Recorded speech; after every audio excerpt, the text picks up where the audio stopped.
श्री स्वामी समर्थ। आज आपण जाणून घेणार आहोत हरतालिका व्रताची संपूर्ण माहिती।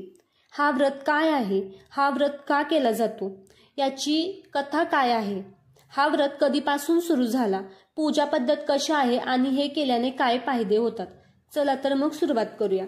भारताची संस्कृती ही व्रत उपवासांनी आणि धार्मिक परंपरांनी समृद्ध आहे। त्यात एक अत्यंत महत्त्वाचा आणि पवित्र असा व्रत म्हणजे हरतालिका व्रत। हे व्रत विशेषतः भाद्रपद महिन्याच्या शुक्ल पक्षातील तृतीय तिथीला केला जातो। हरतालिका व्रत म्हणजे काय, चला तर मग जाणून घेऊयात। हा व्रत देवी पार्वतीने भगवान शंकराला पती म्हणून मिळवण्यासाठी केला होता। म्हणूनच विवाहित स्त्रिया पतीच्या दीर्घायुष्यासाठी आणि अविवाहित मुली योग्य पतीसाठी हा व्रत करतात। हरतालिका व्रताची कथा काय आहे हे आपण पाहूयात।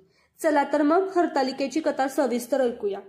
हिमालयाची कन्या पार्वती तिचा विवाह विष्णू भगवानाशी ठरविला होता, पण पार्वतीच्या मनात मात्र शंकर होते। ती बालपणापासून शंकरालाच पती म्हणून मिळवण्याचा निर्धार करून होती। विवाहाची तयारी सुरू झाली। ढोल ताशे वाजंत्री लग्नासाठी आलेली मंडळी, पण पार्वती मात्र दुःखाने व्याकुळ झाली होती। तेव्हा तिच्या जवळच्या सख्यांनी म्हणजे आलिकांनी तिला विचारलं, तुझं मन इतकं खिन्न का आहे? पार्वतीनं उत्तर दिलं, मला शंकराशिवाय कुणी पती मान्य नाही। मी तर जन्मोजन्मी शंकरालाच व्रत केलं आहे, पण माझे वडील मला विष्णूशी देत आहेत। सख्यांनी तिला धीर दिला आणि म्हणाल्या, तू काळजी करू नकोस, आम्ही तुला इथून दूर घेऊन जातो। तू शंकरासाठी उपवास कर, तप कर, तुझी भक्ती व्यर्थ जाणार नाही। पार्वती आपल्या सख्यांसह जंगलात गेली। तिने तिथे कठोर उपवास सुरू केला। न अन्न न पाणी, फक्त शंकराचे ध्यान।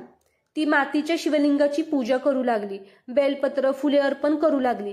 काही दिवस गेले, तिचे शरीर कृश झाले, पण तिची श्रद्धा अजूनही दृढ झाली होती। शेवटी तिच्या या अखंड भक्तीने भगवान शंकर प्रसन्न झाले।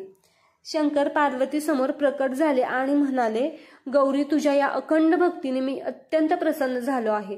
आजपासून तूच माझी अर्धांगिनी आहेस, तूच माझी भवानी आहेस। याच क्षणापासून पार्वतीला शंकर पती म्हणून लाभले आणि या दिवसाची आठवण म्हणूनच हरतालिका व्रताची परंपरा सुरू झाली। हरतालिका व्रत का केला जातो? विवाहित स्त्रिया हा व्रत करतात पतीच्या आयुष्यासाठी, त्याच्या आरोग्यासाठी आणि अखंड सौभाग्यासाठी। कुमारिका मुली हा व्रत करतात त्यांना शंकरासारखा आदर्श आणि योग्य पती लाभावा म्हणून। ह्या व्रताने घरात सुख समृद्धी, शांती आणि ऐश्वर्य वाढते असे मानले जाते। हरतालिका व्रत कसा करावा?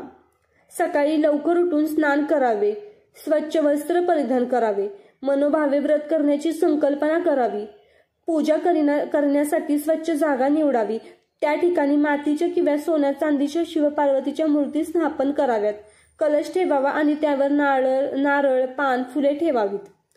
प्रथम गणपतीची पूजा करावी, नंतर शिवपार्वतीची पूजा करावी। बेलपत्र फुले तांदूळ पान दुर्वा नैवेद्य अर्पण करावा। हळद कुंकू गंध फुले वाहून पूजा करावी। हरतालिकेची कथा ऐकणे किंवा वाचणे अत्यंत आवश्यक मानले जाते।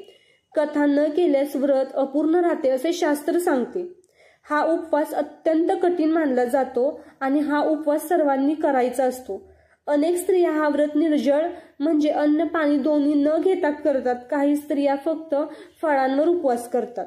हरतालिका व्रतांच्या रात्री जागरण करण्याची परंपरा आहे। भजन कीर्तन गाणी गौरीशंकराचे नामस्मरण केले जाते आणि दुसऱ्या दिवशी सकाळी पूजा करून आरती करून उपवास सोडला जातो।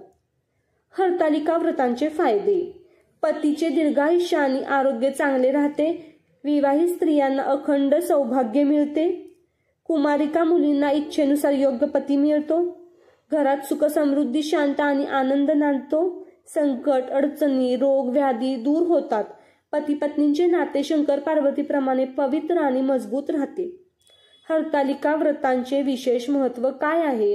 हा व्रत भारतातील सर्वात कठीण व्रतांपैकी एक आहे, कारण यात पाणीही घेतले जात नाही। हा व्रत केवळ धार्मिक नसून स्त्री शक्तीच्या भक्तीचे प्रतीक आहे। पार्वतीच्या या व्रतामुळेच तिला शंकर पती म्हणून मिळाले, म्हणून स्त्रियांच्या जीवनात याचे खूप महत्त्व आहे। हरतालिका व्रत हे एक अद्वितीय उदाहरण आहे श्रद्धा भक्ती आणि स्त्रीच्या अढळ निर्धाराचे।